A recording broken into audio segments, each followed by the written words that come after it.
Maggi చేస్తున్నానండి ఈరోజు పిల్లలకి. ఇప్పి అండి, మ్యాగీ కాదు. నాకు ఇంకా ఇలాగే వచ్చండి. ఇక ఇలాగే చేస్తాను. ఎప్పుడు మ్యాగీ చేసినా ఇట్లానే చేస్తానండి. ఇంకా అవి ముక్కలు, క్యాప్సికమ్ అవన్నీ చేయటం నాకు రాదండి. నేను కూడా ఎప్పుడూ ట్రై చేయలేదు. ఇట్లానే పౌడర్ వస్తుంది కదండి, అవన్నీ మరిగేసిన తర్వాత అప్పుడు ఇంకా ఇలా వేసేస్తానండి. ఈ 4 ప్యాకెట్లు అండి. ఇది మాత్రం చక్కగా రెడీ అయిపోయిద్దండి, రిస్క్ ఏమి ఉండదు.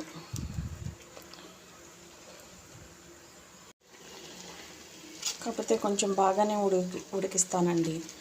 పిల్లలు తింటారు కదా, మళ్ళీ డైజెషన్కి ఇబ్బంది లేకోకుండా వాటర్ ఎక్కువే పోసి ఇవన్నీ చిక్కపడే వరకు ఉడికిస్తానండి.